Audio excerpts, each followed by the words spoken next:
റെഗുലറായിട്ട് നമ്മൾ credit report check ചെയ്യേണ്ടതിൻ്റെ ആവശ്യകതയെപ്പറ്റി നമ്മൾ പല വീഡിയോകളിലും പറഞ്ഞിട്ടുണ്ട്. നമ്മൾ ചെക്ക് ചെയ്ത് കഴിഞ്ഞാൽ എന്തെങ്കിലും എറർ വന്നു കഴിഞ്ഞാൽ നമുക്കത് ഈസി ആയിട്ട് കണ്ടെത്താനും നമുക്ക് റിപ്പോർട്ട് ചെയ്യാനും സാധിക്കും. അല്ലെങ്കിൽ എന്തെങ്കിലും ഐഡന്റിറ്റി തെഫ്റ്റ് സംഭവിച്ച് കഴിഞ്ഞാൽ അത് നമുക്ക് ഈസി ആയിട്ട് വേഗത്തിൽ മനസ്സിലാക്കാനും നമുക്കത് കംപ്ലയിൻറ്റ് ചെയ്യാനും സാധിക്കും. എററൊക്കെ നമ്മുടെ റിപ്പോർട്ടിൽ വരാനുള്ള സാധ്യത വളരെ കൂടുതലാണ്. നമ്മളൊരു ലോൺ എടുക്കാൻ ചെല്ലുന്ന സമയത്താണ് എറർ നമ്മൾ കണ്ടെന്നതെങ്കിൽ അത് എറർ മാറ്റിയെടുക്കാനൊക്കെ ആയിട്ട് നല്ല ഡിലേ എടുക്കും. മാസങ്ങളോളം എടുത്തേക്കാം, ഒരു മാസമൊക്കെ എന്തായാലും എടുത്തേക്കാം. സോ നിങ്ങൾക്ക് അത്യാവശ്യമായിട്ട് എടുക്കേണ്ട ഒരു എമർജൻസി ലോൺ ആണെങ്കിൽ അത് ബുദ്ധിമുട്ടായിട്ട് മാറും. അതുകൊണ്ട് തന്നെ റെഗുലറായിട്ട് നമ്മുടെ റിപ്പോർട്ടൊക്കെ നോക്കിക്കഴിഞ്ഞാൽ എന്തെങ്കിലും എറർ വന്നു കഴിഞ്ഞാൽ നമുക്കത് ടൈം ടു ടൈം റിപ്പോർട്ട് ചെയ്തുകൊണ്ട് നമുക്കത് മാറ്റിയെടുക്കുവാനായിട്ട് സാധിക്കും. എനിക്ക് പേഴ്സണലി ഒരു എക്സ്പീരിയൻസ് ഇപ്പോൾ ലാസ്റ്റ് വീക്ക് വന്നിരുന്നു. എൻ്റെ റിപ്പോർട്ട് ഞാൻ ഇടയ്ക്കിടയ്ക്ക് ഇങ്ങനെ ചെക്ക് ചെയ്യും. ഞാൻ സിബിലിൻ്റെ പെയ്ഡ് പ്ലാനാണ് ഉപയോഗിക്കുന്നത്. സോ എല്ലാ ദിവസവും എനിക്ക് റിഫ്രഷ് ചെയ്യാനായിട്ട് സാധിക്കും. സോ ഞാൻ ജസ്റ്റ് റാൻഡമായിട്ട് എൻ്റെ റിപ്പോർട്ട് ഞാൻ റിഫ്രഷ് ചെയ്ത സമയത്ത് എൻ്റെ സ്കോർ നല്ല രീതിയിൽ ഡൗൺ ആയി. എന്തുകൊണ്ട് സ്കോർ കുറഞ്ഞു എന്നറിയാനായിട്ട് ഞാൻ ഡീറ്റെയിൽ ആയിട്ട് റിപ്പോർട്ട് നോക്കുന്ന സമയത്ത് എൻ്റെ സിബിൽ റിപ്പോർട്ടിൽ ഞാൻ എടുക്കാത്ത കുറച്ച് ലോൺ അക്കൗണ്ട്സ് ഒക്കെ കയറി വന്നിട്ടുണ്ട്. 5 ലോൺ അക്കൗണ്ടാണ് കയറി വന്നിരിക്കുന്നത്. മൊത്തം 4 ഗോൾഡ് ലോൺ അക്കൗണ്ട്, അതിൽ ഒരു ഗോൾഡ് ലോൺ അക്കൗണ്ട് ക്ലോസ് ആയിട്ടുണ്ട്. മറ്റു 3 ഗോൾഡ് ലോൺ അക്കൗണ്ട് ആക്റ്റീവ് ആണ്. അത് IIFL ഫിനാൻസ് എന്ന് പറഞ്ഞ ഒരു NBFC കമ്പനിയുടേതാണ്. പിന്നെ DCB ബാങ്കിൻ്റെ ഒരു ഗോൾഡ് ലോൺ വന്നിട്ടുണ്ട്. പക്ഷെ അതും ഈ ഒരു IIFL എന്ന് പറഞ്ഞ ഫിനാൻസ് കമ്പനിയുമായിട്ട് ചേർന്നുകൊണ്ട് നൽകിയ ഗോൾഡ് ലോണാണ്. പിന്നെ ഒരു ബജാജ് ഫിനാൻസിൻ്റെ ഒരു ബിസിനസ് ലോണും എൻ്റെ അക്കൗണ്ടിലേക്ക് കയറി വന്നിട്ടുണ്ട്. അത് ഏകദേശം 13 ലക്ഷം രൂപയുടെ ഒരു ബിസിനസ് ലോണാണ്. അതും ആ ബിസിനസ് ലോൺ ഒരു ഡ്യൂ വന്നിട്ടുണ്ട്. അങ്ങനെ ഒരു ഡ്യൂ വന്നതുകൊണ്ടാണ് എൻ്റെ സ്കോർ നല്ല രീതിയിൽ കുറഞ്ഞിരിക്കുന്നത്. സോ ഇങ്ങനെ ഞാൻ എടുക്കാത്ത കുറേ ലോൺ അക്കൗണ്ടുകൾ എൻ്റെ ക്രെഡിറ്റ് റിപ്പോർട്ടിലേക്ക് കയറി വന്നു. അതുമൂലം എൻ്റെ ക്രെഡിറ്റ് സ്കോർ കുറഞ്ഞു. അത് എൻ്റെ മിസ്റ്റേക്ക് അല്ല, എൻ്റെ സൈഡിലെല്ലാം ക്ലിയർ ആണ്. പക്ഷേ ഞാൻ ചെയ്യാത്തൊരു മിസ്റ്റേക്ക് മൂലം എൻ്റെ അക്കൗണ്ടിലേക്ക് കുറേ ലോൺ അക്കൗണ്ടും കാര്യങ്ങളൊക്കെ കയറി വന്ന് സ്കോർ കുറഞ്ഞു. അപ്പോൾ ഇനി നെക്സ്റ്റ് എന്താണ് ചെയ്യാൻ പറ്റുന്നത്? ഞാൻ ആദ്യം ഇതെന്തെങ്കിലും ഐഡൻറ്റിറ്റി തെഫ്റ്റ് ആണോ അല്ലെങ്കിൽ എന്തെങ്കിലും മിസ്റ്റേക്ക് ആണോ എന്ന് ഉറപ്പുവരുത്തണമായിരുന്നു. അപ്പോൾ ഞാൻ ഈ ബജാജ് ഫിനാൻസിൻ്റെ ലോൺ അക്കൗണ്ട് നമ്പർ ഉണ്ട്. അപ്പോൾ ആ ലോൺ അക്കൗണ്ട് നമ്പർ എടുത്തിട്ട് ഞാൻ പേടിഎമ്മിലേക്ക് കയറിയിട്ട് ബജാജ് ഫിനാൻസിൻ്റെ ലോൺ റീപേയ്മെൻറ്റ് ചെയ്യാനായിട്ട് നോക്കിയ സമയത്ത് ആ ലോൺ അക്കൗണ്ട് നെയിം നോക്കുന്ന സമയത്ത് അത് എൻ്റെ പേരിലല്ല ഇഷ്യൂ ആയിരിക്കുന്നത്. അത് ഇഷ്യൂ ആയിരിക്കുന്നത് മുംബൈയിലുള്ളൊരു മെഷീനറി ഒരു കടയുടെ പേരിലാണ് ഇഷ്യൂ ആയിരിക്കുന്നത്. സോ മിസ്റ്റേക്കൻലി എൻ്റെ സിബിൽ റിപ്പോർട്ടിലേക്ക് ആ ലോൺ അക്കൗണ്ട് കയറി വരാനുള്ള സാധ്യതയാണുള്ളത്. അത് ഒന്നുകൂടി കൺഫേം ചെയ്യാനായിട്ട് ഇപ്പോൾ സിബിലിൻ്റെ റിപ്പോർട്ടാണ് ഞാൻ എടുത്തത്. ബാക്കി 3 ബ്യൂറോ കൂടി നമുക്ക് അവൈലബിൾ ആണ്. ക്രിഫ് ഉണ്ട്, ഇക്വിഫാക്സ് ഉണ്ട്, എക്സ്പീരിയൻ ഉണ്ട്. 3 ബ്യൂറോയുടെയും റിപ്പോർട്ട് ഞാൻ എടുത്തു. ആ 3 ക്രെഡിറ്റ് ബ്യൂറോയുടെയും റിപ്പോർട്ടിൽ പ്രത്യേകിച്ച് മിസ്റ്റേക്കോ കാര്യങ്ങളൊന്നുമില്ല. എല്ലാം പക്കയാണ്, എല്ലാം ഓക്കെയാണ്, ക്ലിയർ ആണ്. ആകെ മിസ്റ്റേക്ക് വന്നിരിക്കുന്നത് സിബിലിൻ്റെ റിപ്പോർട്ടിൽ മാത്രമാണെന്ന് ഞാൻ മനസ്സിലാക്കി. സോ മിസ്റ്റേക്ക് വരാനുള്ള സാധ്യതയാണ് അവിടെ കൂടുതൽ. സിബിലിൻ്റെ ഭാഗത്തു നിന്ന് വന്ന മിസ്റ്റേക്ക് ആകാനുള്ള സാധ്യതയാണ് വളരെ കൂടുതലെന്ന് മനസ്സിലാക്കി. സോ നെക്സ്റ്റ് സ്റ്റെപ്പ് എന്താണെന്ന് വെച്ചാൽ ഡിസ്പ്യൂട്ട് ഫയൽ ചെയ്യുക എന്നുള്ളതാണ്. സിബിലിൻ്റെ പെയ്ഡ് പ്ലാൻ ആയതുകൊണ്ട് തന്നെ ഡിസ്പ്യൂട്ട് ഫയൽ ചെയ്യുക എന്നതൊക്കെ ഈസിയാണ്. സോ ഞാൻ 5 ലോൺ അക്കൗണ്ടിലും എൻ്റെ ഓണർഷിപ്പിലല്ല എന്ന രീതിയിൽ ഡിസ്പ്യൂട്ട് ഫയൽ ചെയ്തു. അതിനോടൊപ്പം തന്നെ ഞാൻ ഈ ഫൈനാൻസ് സ്ഥാപനങ്ങൾ, അതായത് IIFL ഫൈനാൻസ്, അതുപോലെ തന്നെ DCB ബാങ്ക്, പിന്നെ ബജാജ് ഫിനാൻസ്, ആ 3 സ്ഥാപനങ്ങളുടെയും കസ്റ്റമർ കെയർ ഇൻക്ലൂഡിംഗ് നോഡൽ ഓഫീസറിന് ഡീറ്റെയിൽസും കാര്യങ്ങളൊക്കെ വെച്ചുകൊണ്ട് മെയിൽ അയച്ചു. അപ്പോൾ നിലവിൽ അത് അണ്ടർ പ്രോസസ്സിംഗ് ആണ്, ഒരു സൊല്യൂഷൻ വന്നിട്ടില്ല. സിബിൽ വഴി ഫയൽ ചെയ്ത ഡിസ്പ്യൂട്ട് ആണെങ്കിലും ഇനിയിപ്പോൾ ധനകാര്യ സ്ഥാപനങ്ങൾക്ക് നേരിട്ട് കൊടുത്ത കംപ്ലയിൻ്റ് ആണെങ്കിലും അത് അണ്ടർ ഗോയിങ് ആണ്, ഒരു റിസോൾവ് ആയിട്ടില്ല. അപ്പോൾ കുറച്ച് ദിവസം എന്തായാലും എടുക്കും. ഇപ്പോൾ സിബിലിൻ്റെ കാര്യത്തിലേക്കാണെങ്കിൽ നമ്മൾ ഡിസ്പ്യൂട്ട് ഫയൽ ചെയ്ത് 30 ഡേയ്സിനുള്ളിൽ എന്തായാലും നമുക്കൊരു സൊല്യൂഷൻ അവിടെ കിട്ടും. നമ്മൾ കംപ്ലയിൻറ്റ് കൊടുത്തിട്ട് 30 ഡേയ്സിനുള്ളിൽ നമുക്കൊരു സൊല്യൂഷൻ തന്നില്ല എന്നുണ്ടെങ്കിൽ ഓരോ ദിവസത്തിന് 100 രൂപ എന്ന രീതിയിൽ നമുക്കൊരു പെനാൽറ്റി ചാർജ് ഈ ഒരു ക്രെഡിറ്റ് ബ്യൂറോകൾ നൽകേണ്ടതായിട്ടുണ്ട്. അതിനുവേണ്ടിയാണ് നമ്മൾ ഡിസ്പ്യൂട്ട് ഫയൽ ചെയ്യുന്ന സമയത്ത് നമ്മളുടെ UPI ID അവർ വാങ്ങുന്നത്.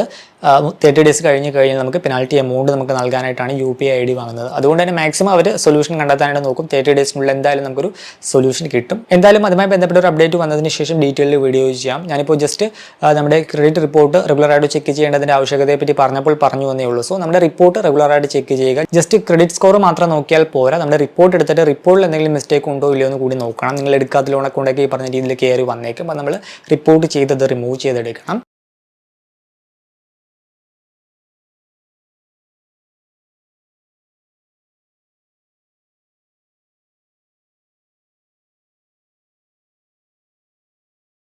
നമുക്ക് നമ്മുടെ ക്രെഡിറ്റ് റിപ്പോർട്ടും കാര്യങ്ങളൊക്കെ എടുക്കാനായിട്ട് ഒന്നാമതായിട്ട് നമുക്കിപ്പോൾ ഈ ഒരു സിബിൽ ആണെങ്കിലും എക്സ്പീരിയൻ ആണെങ്കിലും ക്രിഫ് ആണെങ്കിലും ഇക്വിഫാക്സ് ആണെങ്കിലും നമുക്ക് ഇന്ത്യയിൽ 4 ക്രെഡിറ്റ് ബ്യൂറോകളാണുള്ളത്. 4 ബ്യൂറോകളിലും RBIയുടെ റൂൾ അനുസരിച്ച് വർഷത്തിൽ ഒരു റിപ്പോർട്ട് നമുക്ക് ഡീറ്റെയിൽ ആയിട്ട് നൽകണമെന്നാണ്. സോ ഈ പറഞ്ഞ ബ്യൂറോകളുടെയൊക്കെ വെബ്സൈറ്റിൽ പോയി കഴിഞ്ഞാൽ വർഷത്തിൽ ഒരു തവണ നമുക്ക് സൗജന്യമായിട്ട് റിപ്പോർട്ട് എടുക്കാനായിട്ട് സാധിക്കും. അതൊന്ന്. രണ്ടാമതായിട്ട് നമുക്ക് ഫോൺപേ, ക്രെഡിറ്റ്, പേടിഎം പോലുള്ള ഫിൻടെക് ആപ്പുകളിലേക്ക് നമുക്ക് സൗജന്യമായിട്ട് മാസത്തിൽ ഒരു തവണ റിപ്പോർട്ട് എടുക്കാനുള്ള ഓപ്ഷൻ ലഭ്യമാണ്. ഒട്ടുമിക്ക പ്ലാറ്റ്ഫോമിലുണ്ട്. ആമസോൺ പേ, ചെക്ക്, കുറേ അധികം പ്ലാറ്റ്ഫോമിലുണ്ട്. സൗജന്യമായിട്ട് നമ്മുടെ ക്രെഡിറ്റ് റിപ്പോർട്ട് എടുക്കാൻ സാധിക്കുന്ന പ്ലാറ്റ്ഫോമുകളെ പറ്റി ഇതിന് മുമ്പ് ഡീറ്റെയിൽ വീഡിയോ ചെയ്തിട്ടുണ്ട്. ലിങ്ക് ആയിപ്പെട്ടാൽ ആഡ് ചെയ്യാം. പക്ഷേ ഒരു വ്യത്യാസം എന്താണെന്ന് വെച്ചാൽ ഓരോ പ്ലാറ്റ്ഫോമിൽ നമുക്ക് കിട്ടുന്ന റിപ്പോർട്ട് വ്യത്യസ്തമായിരിക്കും. ചില പ്ലാറ്റ്ഫോമിൽ സിബിലിൻ്റെ റിപ്പോർട്ടായിരിക്കും നമുക്ക് കിട്ടുന്നത്, ചില പ്ലാറ്റ്ഫോമിൽ എക്സ്പീരിയൻസ് സ്കോർ ആയിരിക്കും, ചില പ്ലാറ്റ്ഫോമിൽ ക്രിഫ് ആയിരിക്കും. സോ ഇങ്ങനെ ഓരോ പ്ലാറ്റ്ഫോമിലും ഡിഫറൻറ്റ് ബ്യൂറോ ആണെങ്കിൽ നമുക്ക് ജനറേറ്റ് ചെയ്ത് കിട്ടുന്ന സ്കോർ ഡിഫറൻ്റ് ആയിരിക്കും. അവരുടെ അൽഗോരിതം കാര്യങ്ങളൊക്കെ ഡിഫറൻ്റ് ആണ്. ഇപ്പോൾ സിബിൽ ഒരു 780 ആണെങ്കിൽ നിങ്ങൾ എക്സ്പീരിയൻസ് നോക്കുന്ന സമയത്ത് 850 ഉണ്ടാകും. സോ സ്കോറിൽ ഡിഫറൻസ് ഉണ്ടായിരിക്കും, പക്ഷേ റിപ്പോർട്ട് സെയിം ആയിരിക്കും. സോ നമ്മൾ അൾട്ടിമേറ്റ്ലി നോക്കേണ്ടത് റിപ്പോർട്ടാണ്. ഏത് ബ്യൂറോ ആണെങ്കിലും റിപ്പോർട്ടിൽ നമ്മളുടെ പേരിലുള്ള ലോൺ അക്കൗണ്ടിൻ്റെ കാര്യത്തിലാണെങ്കിലും റീപേയ്മെൻറ്റ് ഹിസ്റ്ററി ആണെങ്കിലും നമ്മുടെ എൻക്വയറി ആണെങ്കിലും എല്ലാം സിമിലർ ആയിരിക്കും. സോ നിങ്ങൾ റിപ്പോർട്ട് നിങ്ങൾ കൃത്യമായിട്ട് നോക്കുക. നെക്സ്റ്റ് ഉള്ള ഒരു ഓപ്ഷൻ ഏതെങ്കിലും ബ്യൂറോയുടെ ഒരു പെയ്ഡ് പ്ലാൻ എടുക്കുക. ഇയർലി പ്ലാൻ അവൈലബിൾ ആണ്. അത് കൊടുത്തു കഴിഞ്ഞാൽ നമുക്ക് ഡെയിലി നമ്മുടെ റിപ്പോർട്ട് നമുക്ക് റീഫ്രഷ് ചെയ്യാനായിട്ട് സാധിക്കും. അപ്പോൾ പുതിയ എൻക്വയറി ഒക്കെ വന്നിട്ടുണ്ടെങ്കിൽ ഡേ ബൈ ഡേ നമുക്ക് അത് ആഡായിട്ട് വരും. ഇപ്പോൾ സിബിൽ ആണെങ്കിൽ ഇയർലി ചാർജ് വരുന്നത് 1200 രൂപയാണ്. എക്സ്പീരിയൻ ആണെങ്കിൽ 550 രൂപയാണ്. ക്രിഫ് ആണെങ്കിൽ 999 രൂപയാണ്. ഇനിയിപ്പോൾ ഇക്വിഫാക്സ് ആണെങ്കിൽ 900 രൂപയാണ് ഇയർലി ചാർജ് വരുന്നത്. അപ്പോൾ നിങ്ങൾക്ക് വേണമെങ്കിൽ ഏതെങ്കിലും ഒരു ബ്യൂറോയുടെ ഇയർലി സബ്സ്ക്രിപ്ഷൻ എടുക്കാനായിട്ട് സാധിക്കും. ഇപ്പോൾ നിലവിൽ മാസത്തിൽ 2 തവണ എന്ന രീതിയിലാണ് ഈ ബാങ്കുകളും ധനകാര്യ സ്ഥാപനങ്ങളൊക്കെ നമ്മളുടെ റിപ്പോർട്ടും കാര്യങ്ങളൊക്കെ ക്രെഡിറ്റ് ബ്യൂറോകളിലേക്ക് അപ്ഡേറ്റ് ചെയ്യുന്നത്.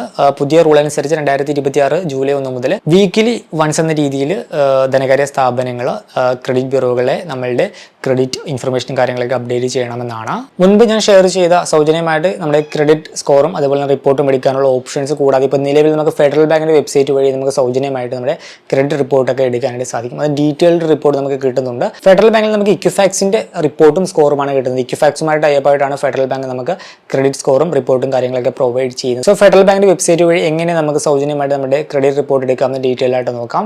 ഫെഡറൽ ബാങ്കിൻ്റെ വെബ്സൈറ്റ് വഴി നമുക്ക് സൗജന്യമായിട്ട് ക്രെഡിറ്റ് സ്കോറും അതുപോലെ തന്നെ ക്രെഡിറ്റ് റിപ്പോർട്ട് എടുക്കാനായിട്ട് വെബ്സൈറ്റിൽ വരിക, താഴത്തേക്ക് സ്ക്രോൾ ചെയ്യുക. താഴത്ത് നമുക്ക് ഇവിടെ യൂസ്ഫുൾ ലിങ്ക്സ് എന്ന് പറയുന്ന ഒരു വിൻഡോ ആണ്. അവിടെ നോ യുവർ ക്രെഡിറ്റ് സ്കോർ എന്ന് പറയുന്ന ഓപ്ഷൻ കാണാം. ഞാൻ ലിങ്ക് ഡയറക്റ്റ് ആയിട്ട് വീഡിയോയുടെ താഴെ കൊടുക്കുക. അപ്പോൾ ഇങ്ങനെ ഒരു പേജിലേക്ക് വരും.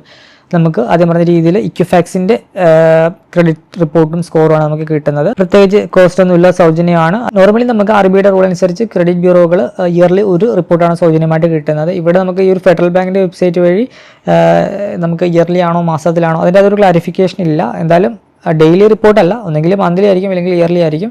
അതിൻ്റെ ഡീറ്റെയിൽസ് ഒന്നും കൊടുത്തിട്ടില്ല. ഫ്രീ ഓഫ് കോസ്റ്റ് ആണ്, ഇൻസ്റ്റൻറ്റ് ആക്സസ് ആണ്. നമുക്ക് ഡീറ്റെയിലൊക്കെ ഇൻസ്റ്റൻറ്റ് ആയിട്ട് കിട്ടും. പിന്നെ സെക്യൂർ ആൻഡ് റിലയബിൾ ആണ്. ഫെഡറൽ ബാങ്ക് ജസ്റ്റ് ഒരു ഇൻ്റർമീഡിയറ്റ് പ്ലാറ്റ്ഫോം മാത്രമാണ്. നമുക്ക് ജസ്റ്റ് നമ്മളുടെ മൊബൈൽ നമ്പറും OTP ബേസിക് ആയിട്ടുള്ള നമ്മുടെ പാൻ അഡ്രസ്സ് അങ്ങനെയുള്ള ഡീറ്റെയിൽസും കാര്യങ്ങളും എൻ്റർ ചെയ്ത് കൊടുത്താൽ നമുക്ക് റിപ്പോർട്ട് എല്ലാം കൂടെ കമ്പൈൻ ചെയ്തൊരു വിൻഡോയിൽ കിട്ടും. ഇത് കൂടാതെ നമുക്ക് റിപ്പോർട്ട് നമുക്ക് ഡൗൺലോഡ് ചെയ്യാൻ നമ്മുടെ ഇമെയിൽ ID നമുക്ക് ആ ഒരു റിപ്പോർട്ട് നമുക്ക് അയച്ച് നൽകുകയും ചെയ്യും. അപ്പോൾ റിപ്പോർട്ട് എടുക്കാനായിട്ട് ഗെറ്റ് യുവർ ക്രെഡിറ്റ് റിപ്പോർട്ട് എന്ന് പറഞ്ഞ ബട്ടൺ ക്ലിക്ക് ചെയ്യുക. നമ്മളുടെ മൊബൈൽ നമ്പർ എൻ്റർ ചെയ്യുക. നമ്മൾ നോർമലി നമ്മൾ ലോണൊക്കെ എടുത്തപ്പോൾ കൊടുത്തിട്ടുള്ള നമ്മളുടെ മൊബൈൽ നമ്പർ എൻ്റർ ചെയ്യുക. അതുപോലെ തന്നെ ഈ ഒരു ക്യാപ്ച കോഡ് എൻ്റർ ചെയ്യുക. അപ്പോൾ നമ്മളുടെ മൊബൈൽ നമ്പറിലേക്ക് ഒരു OTP വരും. OTP എൻ്റർ ചെയ്ത് കൊടുക്കണം. നമുക്ക് ഫെഡറൽ ബാങ്കിൻ്റെ ഭാഗത്ത് നിന്നാണ് നമുക്ക് OTP വരിക. അതിനകത്ത് കൊടുത്തിട്ടുണ്ടാകും OTP to access your Equifax credit report എന്ന്. അപ്പോൾ ഇവിടെ വാലിഡിറ്റി വരുന്നത് 60 സെക്കൻഡ് ആണ്. OTP എൻ്റർ ചെയ്ത് കൊടുത്ത് കഴിയുവാൻ നേരത്ത് ഇങ്ങനെ ഒരു വിൻഡോ വരും. ഇതിനകത്ത് നമ്മളുടെ പേര് എൻ്റർ ചെയ്യണം, അതുപോലെ തന്നെ ഇമെയിൽ ID എൻ്റർ ചെയ്യണം, പാൻ നമ്പർ എൻ്റർ ചെയ്യണം, ഡേറ്റ് ഓഫ് ബർത്ത് എൻ്റർ ചെയ്യണം, നമ്മുടെ അഡ്രസ്സ് കൊടുക്കണം, അതുപോലെ തന്നെ പിൻ കോഡ് കൊടുക്കണം. അതിനുശേഷം ഈ ഒരു accept the terms and conditions എന്ന് പറഞ്ഞ ബട്ടൺ ക്ലിക്ക് ചെയ്യുക. പ്രൊസീഡ് ബട്ടൺ ക്ലിക്ക് ചെയ്യുക. അപ്പോൾ ഇങ്ങനെ ഒരു വിൻഡോ വരും. ആ വിൻഡോയിൽ ഡീറ്റെയിൽ ആയിട്ട് നമ്മളുടെ പേര്, അതുപോലെ തന്നെ നമ്മളുടെ ഏജ്, നമ്മളുടെ മൊബൈൽ നമ്പർ, പാൻ, നമ്മളുടെ ഇമെയിൽ ID,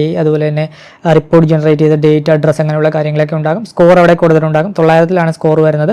അപ്പോൾ 800 മുകളിൽ 900 ഇടയിലാണെങ്കിൽ ഗുഡ് ആയിട്ടുള്ളൊരു സ്കോറാണ്. 500 മുകളിൽ 800 ഇടയിലാണെങ്കിൽ ഫെയർ, 300 500 ഇടയിലാണെങ്കിൽ ബാഡ് ആണ്. അപ്പോൾ നമ്മുടെ സ്കോർ ഇവിടെ കൊടുത്തിട്ടുണ്ടാകും. പിന്നെ അതിന് താഴെയായിട്ട് ഓരോ ലോൺ അക്കൗണ്ടിൻ്റെയും ഡീറ്റെയിൽസ് കൊടുത്തിട്ടുണ്ടാകും. എത്ര ക്രെഡിറ്റ് കാർഡ് ഉണ്ട്, ഓരോ ക്രെഡിറ്റ് കാർഡും ആക്റ്റീവ് ആണോ ക്ലോസ്ഡ് ആണോ എന്ന് കൊടുത്തിട്ടുണ്ടാകും. ഇവിടെ സ്റ്റാറ്റസ് നോക്കിക്കഴിഞ്ഞാൽ കറണ്ട് അക്കൗണ്ട് ആണെങ്കിൽ അത് ആക്റ്റീവ് ആണ്. ലാസ്റ്റ് പേയ്മെൻറ്റ് ചെയ്ത ഡേറ്റ്, ബാലൻസ്, എമൗണ്ട് ഒക്കെ ഇവിടെ കൊടുത്തിട്ടുണ്ടാകും. അങ്ങനെയുള്ള ഇൻഫർമേഷനൊക്കെ കാണാം. ഇപ്പോൾ എനിക്ക് HDFC ബാങ്കിൻ്റെ 2 കാർഡ്, യെസ് ബാങ്കിൻ്റെ കാർഡ്, SBI കാർഡിൻ്റെ കാർഡ്, പിന്നെ നോർത്ത് ഈസ്റ്റ് സ്മോൾ ഫിനാൻസ് ബാങ്കിൻ്റെ കാർഡ്, അതായത് സ്ലൈസിൻ്റെ കാർഡ്, പിന്നെ അതൊക്കെയാണ് ഇപ്പോൾ ആക്റ്റീവ് ആയിട്ടുള്ളത്. ബാക്കി ആക്സിസ് ബാങ്കിൻ്റെ കാർഡ് ക്ലോസ്ഡ് ആണ്, HDFCയുടെ ക്ലോസ്ഡ് ആണ്, ICICI ക്ലോസ്ഡ്, SBI കാർഡ്സിൻ്റെ ഒരു കാർഡ് മുമ്പെടുത്ത് ക്ലോസ് ചെയ്തു, ഫെഡറൽ ബാങ്കിൻ്റെ കാർഡ് ക്ലോസ്ഡ് ആണ്, സൗത്ത് ഇന്ത്യൻ ബാങ്ക്, HDFC അങ്ങനെ ക്ലോസ്ഡ് ആയിട്ടുള്ള കാർഡും കാര്യങ്ങളൊക്കെ ഇവിടെ കാണാം. പിന്നെ നെക്സ്റ്റ് മെനുവിൽ ലോൺ അക്കൗണ്ട്സ് ആണ്. അപ്പോൾ ഞാൻ മുമ്പെടുത്തുള്ളൊരു പേഴ്സണൽ ലോൺ, അതൊരു മറ്റേ പേ ലെറ്റർ ആണ്. അപ്പോൾ അതിൻ്റെ എമൗണ്ടും കാര്യങ്ങളൊക്കെ അതിപ്പോൾ ക്ലോസ്ഡ് സ്റ്റാറ്റസ് ആണ്.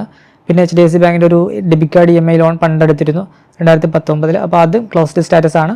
അപ്പോൾ അതിലെന്തെങ്കിലും ഡ്യൂയോ കാര്യങ്ങളോ ഉണ്ടോ അങ്ങനെയുള്ള കാര്യങ്ങളൊക്കെ, അതിൻ്റെ പേയ്മെൻറ്റ് ഹിസ്റ്ററിയും കാര്യങ്ങളൊക്കെ ഇവിടെ കാണാം. പിന്നെ എൻക്വയറി ഓവർവ്യൂ, ടോട്ടൽ എത്ര എൻക്വയറി വന്നിട്ടുണ്ട്, അതുപോലെ തന്നെ ലാസ്റ്റ് 30 ഡേയ്സിൽ എത്ര എണ്ണം വന്നു, ലാസ്റ്റ് 24 മാസത്തിൽ എത്ര എണ്ണം വന്നു, അങ്ങനെ നമ്മുടെ എൻക്വയറിൻ്റെ ഓവർവ്യൂവിൻ്റെ കാര്യങ്ങളൊക്കെ ഇവിടെ കാണാം. പിന്നെ ഇവിടെ ഡൗൺലോഡ് റിപ്പോർട്ട് എന്ന് പറഞ്ഞ ബട്ടൺ ക്ലിക്ക് ചെയ്തുകൊണ്ട് നമുക്ക് നമ്മുടെ റിപ്പോർട്ട് ഡൗൺലോഡ് ചെയ്യാം. ഓൾറെഡി നമ്മുടെ രജിസ്റ്റേർഡ് ഇമെയിൽ ഐഡിയിലേക്ക് മെയിൽ വന്നിട്ടുണ്ടാകും. അല്ലെങ്കിൽ ഇവിടെ ഡൗൺലോഡ് ചെയ്യാം.